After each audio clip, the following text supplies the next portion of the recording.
Eh bien bonjour à tous messieurs dames, bienvenue sur cette nouvelle vidéo, j'espère que vous allez bien, c'est Fuku, aujourd'hui on se retrouve, on est le 18 décembre 2022, du coup si vous le suivez bien, on est dimanche, j'ai fait cette review pour vendredi, donc c'est-à-dire, je crois qu'on était le 16 décembre 2022, je crois que c'était ça. Oui, c'était ça. Donc on a un CAC 40 qui a clôturé à moins 1,08%. En dessous de la barre des 6005, on était à 6452 points. L'Eurostock moins 0,93%. Le DAX moins 0,67%. Le FTSE moins 1,27%. Le Dow Jones moins 0,85%. Le Nasdaq à moins 0,97, le Nikkei 225 à moins 0,37, le pétrole Brent qui descend en dessous de la barre des 80 $, 79,26, l'euro dollar à 1792 $, 41, et un euro USD en dessous de la barre des 1,60, 1,059.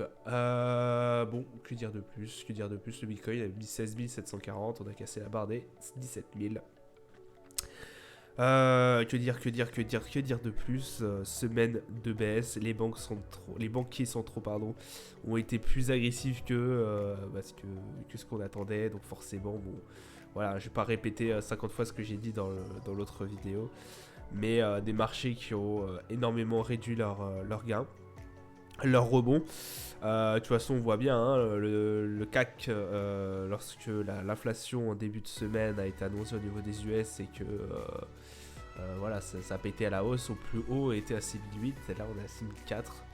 Voilà, des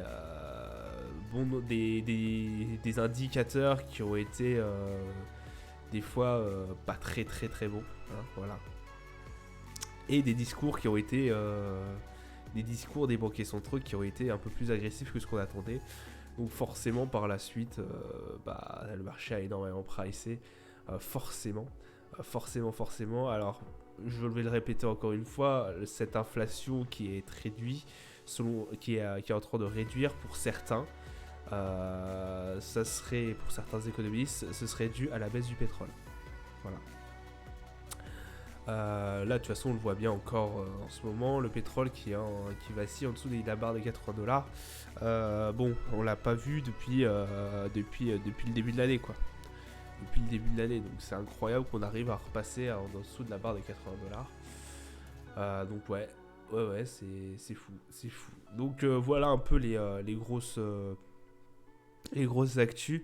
Bon, mine de rien, pour certains, voilà, mine de rien, on a quand même un marché qui a bien remonté la pente. Enfin, à l'heure actuelle, qui a bien remonté la pente par rapport à ce qu'on avait depuis février, quoi. Bon, on perd quand même 10% sur la plupart des marchés, je crois, par rapport à l'année dernière, donc c'est quand même une belle baisse. Mais ça reste potable par rapport à ce qu'on avait au plus bas depuis septembre, quoi. Où là, certains marchés perdaient, je pense au Nasdaq qui perdait plus de 30% par rapport à l'année dernière. Bon, alors là, cette année, enfin, même là en ce moment, là, le Nasdaq qui est en train de prendre cher, on n'est pas à moins 30%, mais on doit être aux alentours des moins 25, quelque chose comme ça. Donc, un marché vraiment baissier. Et puis voilà. Alors je suis vraiment désolé, je sais, là vous sentez que je suis pas très bien. Non, je suis absolument malade comme un chien. C'est pour ça que je fais cette vidéo le dimanche. Donc ouais, malade, grosse maladie. C'est pour ça que voilà, je divague un peu plus que d'habitude. Aussi, on a parlé d'une inflation, mise à part une inflation supérieure à l'objectif des 2% jusqu'à 2025. C'est quand même, là, ça commence à être énorme.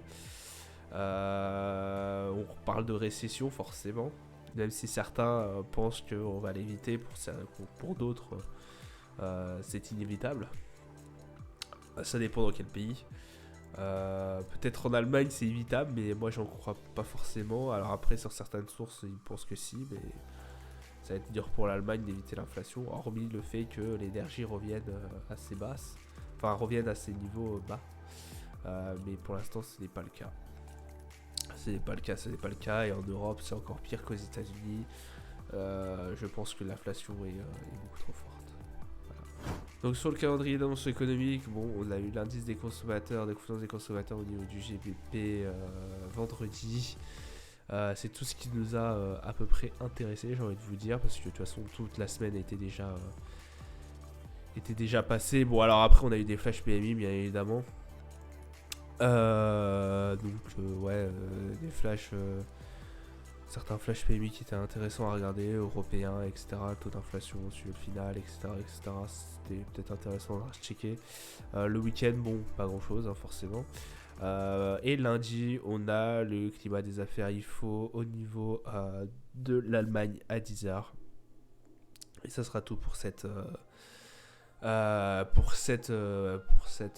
journée de lundi.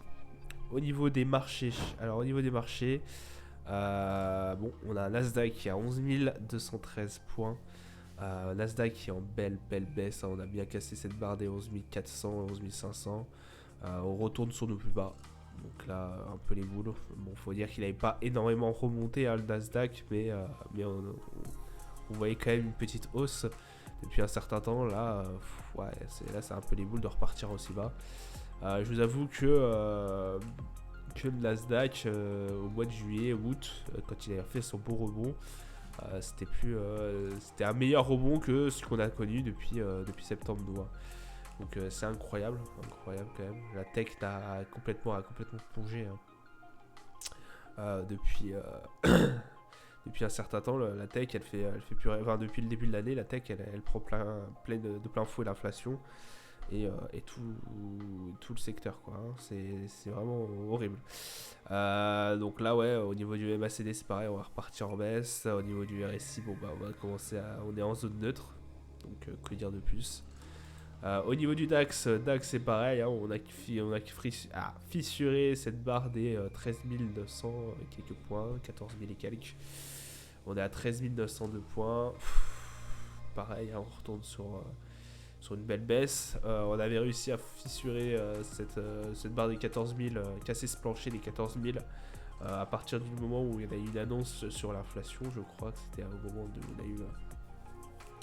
on a eu les chiffres de l'inflation il y a un mois. Donc voilà, ça a bien marché là à ce moment-là. Et puis bon bah là, avec les banquiers centraux qui ont parlé, ça s'est bien cassé la gueule. Donc là, au revoir les 14 600, hein, comme on peut voir. Au niveau du RSI, on va commencer à repasser en zone de survente, donc faire attention. Au niveau du MACD, on voit que ça commence à rebaisser. Donc méfiance pour la semaine prochaine. Le Brent, voilà, on a eu un rebond sur 4 séances et quelques. On est bien redescendu en bas des 80 $ et quelques le baril. On est à 79,41. Le RSI qui commence à pencher vers la zone de survente. Pareil, au niveau du MACD, on est bien baissier. Au niveau de l'or, alors l'or c'est l'une des seules matières où ça commence à remonter. 1793, pardon. On a eu une belle baisse hier, du coup jeudi.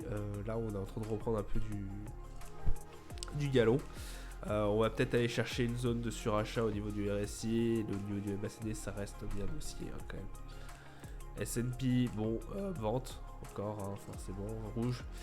3 séances d'affilée que c'est bien dans le rouge. 3843 points. On va peut-être aller chercher cette 3750 qui nous referait descendre au plus bas. Ça fait un peu mal. Je vous avoue que le S&P il est pas très bien en ce moment, comme le Nasdaq, j'ai envie de vous dire.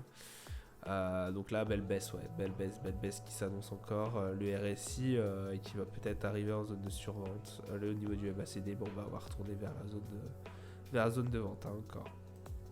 Le CAC qui a failli taper cette barre des 6004 pile, mais qui a remonté un peu. 6472, bon, ça c'est pas non plus le plus catastrophique.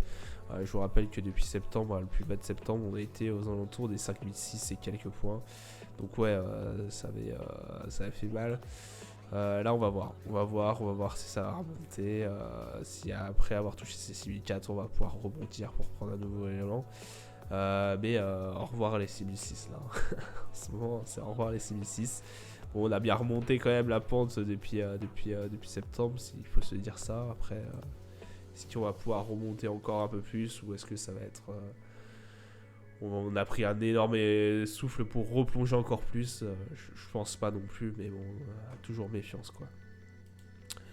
Le dos qui est en D1, bah, il est pas bon non plus, hein, forcément. En daily, on est à 32 854. On descend sur la barre, enfin, on descend même valeur que ce qu'on a eu au début novembre. Donc voilà, et là, ça fait mal aussi un peu, parce que là, c'est deux grosses barres rouges là qui nous ont mis énormément mal. Bon, bah, ça fait pas forcément plaisir. On avait bien monté pourtant, hein, sur le dos. Bon, rappelez-vous que forcément ça ne va pas passer. On avait un pic, hein, forcément, aux alentours des 33 000 et quelques. Avec un autre par ici, voilà, on avait touché les 35 000 et quelques. On voit bien, ça n'a pas réussi à péter. Et puis la grosse barre baissière et tout, forcément avec les annonces que les banquiers centraux ont fait, ça n'a pas du tout plu. Voilà, MACD, bon forcément on redescend un peu, on est toujours en achat, mais méfiance quand même. Et en zone du RSI, on est bien dans une zone neutre, donc à faire attention quand même aussi. Voilà, ça sera tout pour moi pour aujourd'hui. Je vous souhaite une agréable journée. Désolé pour la voix, désolé pour cette maladie qui me défonce. Et puis je vous dis à plus tard. Ciao ciao.